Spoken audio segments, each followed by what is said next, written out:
किए कहला समाज रो যৌতুକ प्रथा उठी जाइछि। आज भी झीटीर बाहाघर पूर्व पुओ घर आउ झील घर पक्ष बसी कथबार्ता हुअन्ति। से कथबार्ता न थाए आम झील कोठी रहिबो कोठी चलिबो से सबुर, बरं से कथबार्ता थाए दबा नबार। ए जो पुओ घर पक्षरु आसीथिबा मान्यगण्य लोकमानंक भितरु किछि बाहारे कुहन्ति आम पुओ ए जॉब करिछि, आम पुओ एते पाठ पढिछि, तार चलनी को देखि आपण जहा देबे।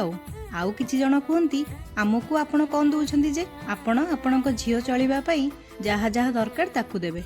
बास एइठी गोटिए पदरे सबु कथा छिड़ी गला। मो मतरे कहीं सेमानंक भितरु तो केही जणे भी कहिलेनी ना ना हमर किछि दरकार नाही, आमे खाली झियोटिए चाहू। सेमिति कोन हेलाणी आज्ञा? बिना जिनिसरे बापटिए भी कोन ओ झियो को विदा करि परिबो कि? बापाटीर मनरे सबु बेले डर थिबो, मु एइटा न देले मो झियो को काले केही किछि कहि देबेनी तो।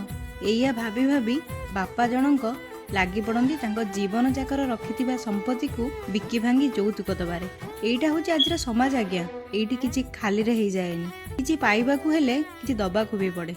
एइ जेमिति बापटी झियो को बाहा दबा पई एते सब जानी যৌতুକ देबाकू पड़िला। मु ठीक कहली ना?